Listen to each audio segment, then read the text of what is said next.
Hola, soy Efra, y menos b más menos raíz cuadrada de b cuadrado menos 4 por a por c sobre 2a nunca me resolvió nada.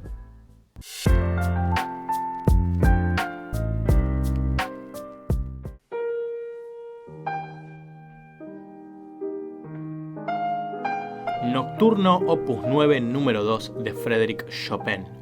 Compuesto por él a sus jóvenes 20 años, es una pieza con estructura rondó de A', B', B', C, compuesta en 12 octavos para ser interpretada en 132 pulsos sobre minuto, o bits por minuto. El primer intervalo que suena es una sexta mayor, que da comienzo a esta bellísima obra maestra.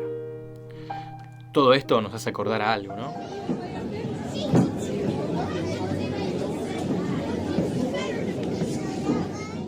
Para entender la relación que hay entre la música y la matemática, tenemos que remontarnos al siglo VI a.C.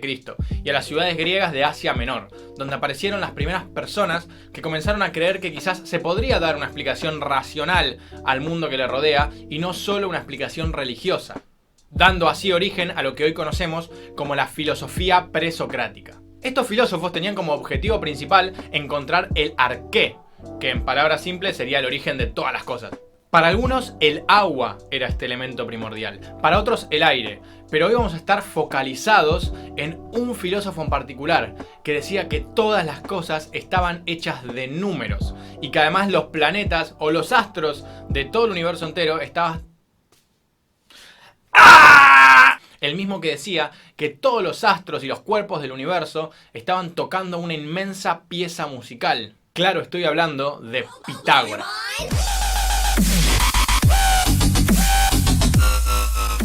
Este célebre hombre seguramente te sea más familiar por su más famoso descubrimiento, el teorema de Pitágoras. Eso que te enseñaron en la secundaria de que el cuadrado de la hipotenusa era igual a la suma del cuadrado de los catetos. Hasta es posible que te hayan hecho memorizar esto sin siquiera mostrarte este dibujo. Y permítame el atrevimiento, oh querido espectador, de decirle que recordar a Pitágoras únicamente por esto es un desperdicio de un montón de historia y de legado que él dejó. Pitágoras de Samos fue el fundador de la escuela pitagórica, una institución filosófica y religiosa conformada por filósofos, astrólogos y matemáticos que creían principalmente que todas las cosas son, en esencia, números. Este movimiento fue muy misterioso en su momento. Sus descubrimientos eran secretos. Los miembros estaban dispuestos a morir de ser necesario por cualquiera de sus hermanos.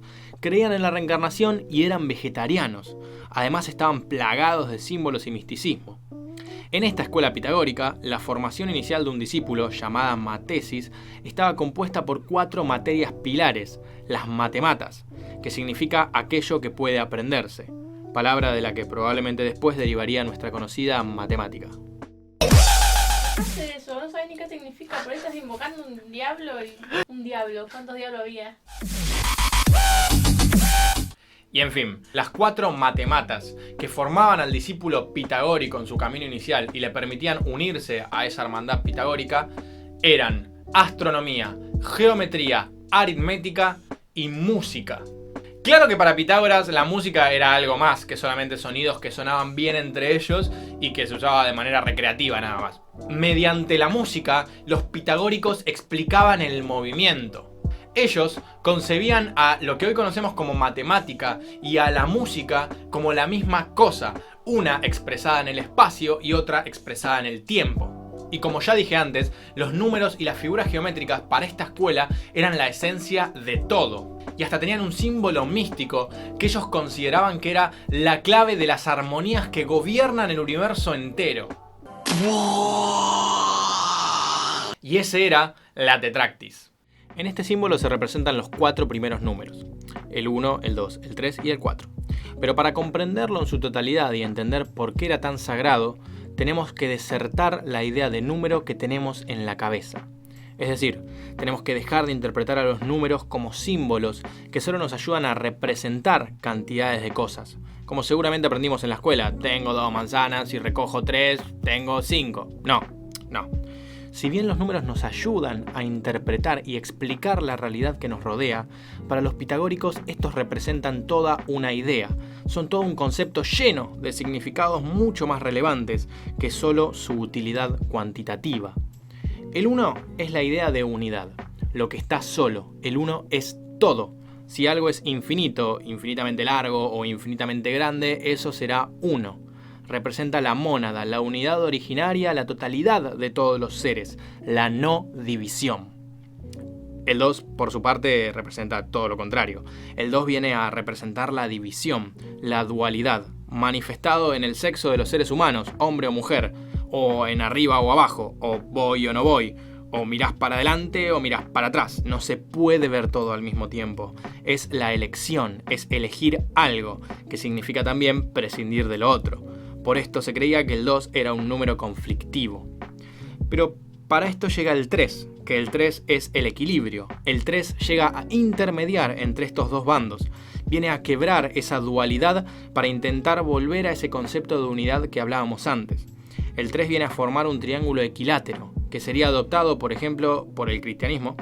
La Santísima Trinidad es exactamente eso, son dos cosas opuestas, Padre e Hijo, Dios y hombre, que se unen y forman un equilibrio mediante un tercero, el Espíritu Santo, el intermediario. Finalmente llega el 4, a estabilizar y a concretar, a dejar todo bien asentado y terminar de cimentar este equilibrio que había iniciado el 3. El 4 simboliza entonces esto, lo creado, el mundo, lo medible y lo percibible por los sentidos. Con el 4 se puede medir, se sabe dónde está todo. Los ejes cartesianos, tenemos los 4 puntos cardinales, son los 4 elementos. Y bueno, creo que más o menos ya vamos entendiendo que para los pitagóricos los números no son solo cifras que contabilizan. Y finalmente, estos 4 primeros números naturales tienen la particularidad de sumar 10. Y 10 es la perfección, es la vuelta a la unidad ya habiendo finalizado el ciclo de los 9 primeros números. Y así la tetractis, para ellos, era la representación de la totalidad en movimiento. Y ok, genial, sí, entendí. Pero ¿qué tiene que ver todo esto con la música? Bueno, un día Pitágoras estaba caminando dulcemente por las calles de Grecia y pasó por una herrería donde escuchó los golpes de los martillos contra el hierro. Los sonidos lo invitaron a quedarse, ya que se dio cuenta que algunos de esos sonidos sonaban bien junto a otros golpes, sonaban armónicos, mientras que otros entre ellos sonaban totalmente disonantes. Esto lo llevó a preguntarse, ¿qué causa esto? ¿Por qué? ¿Por qué es que ocurre de esta manera este efecto sonoro? Y obviamente, ¿de qué otra manera iba a intentar explicar este fenómeno si no era a través de sus amados números? Resumiendo la historia, Pitágoras agarró un pedazo de cuerda y lo hizo sonar. Fue reduciendo y estirando su longitud para ir comparando los sonidos.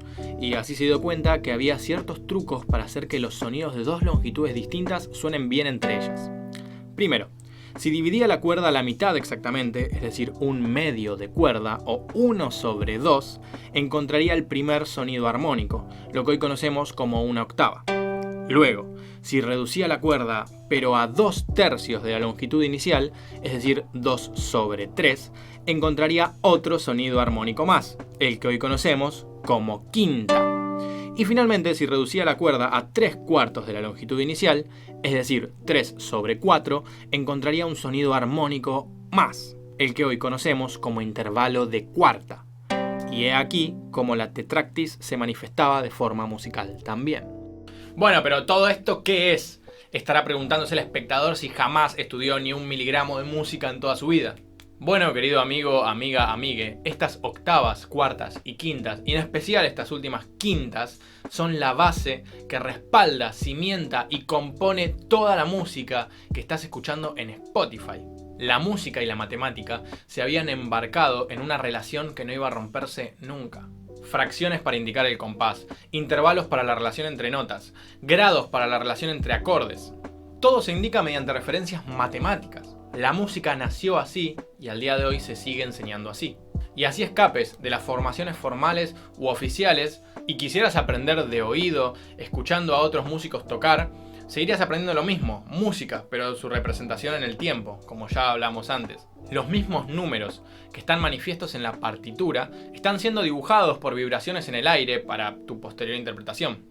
Y si aún quisieras llevarlo más al extremo y hacer música propia sin aprender de ningún otro artista, aún así estarías contaminado por toda la música que escuchaste en la calle, en los boliches, en cualquier lado, y hasta los mismos instrumentos que quisieras tocar estarían ya diseñados de las bases que sentó Pitágoras en un principio.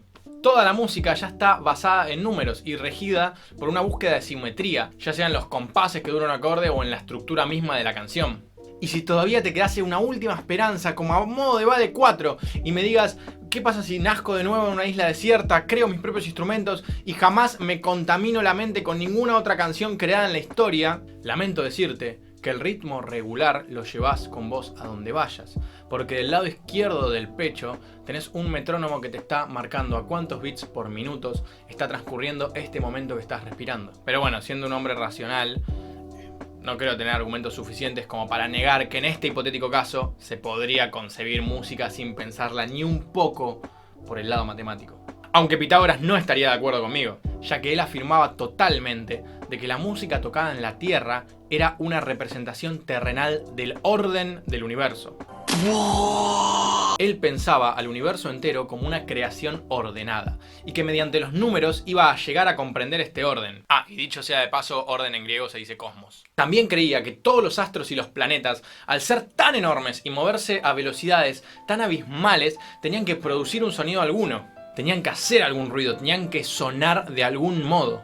Y no de manera aleatoria, sino que estaba convencido de que los planetas estaban distribuidos de tal forma que las distancias que había entre la Tierra y sus compañeros del sistema solar eran equivalentes a los intervalos musicales de los que hablamos hace un rato. Él creía que entre la Tierra y la Luna había un tono, o entre Mercurio y el Sol un tono y medio, y así entre todos los cuerpos celestes. Entonces toda la música reproducida en la Tierra no sería más que una reinterpretación de la música que tocan los planetas que nos rodean. Y a esto él lo llamó la música de las esferas. Esta gran pieza musical es aquella con la que había que conectarse cuando se estaba herido o enfermo. Esta música es la sanadora de todos los males, la que representa al orden y al cosmos. Es la música que integra todos los sonidos de cada cuerpo que compone este universo, formando el todo. Esta música es el todo. Es el uno, la unidad de la que hablábamos hoy, y esta música del universo es la que Pitágoras afirmaba oímos desde el momento en que nacemos. Y por esto es que los seres humanos la renombramos ya hace tiempo. La música de las esferas, que suena constantemente en el universo, es lo que hoy llamamos silencio.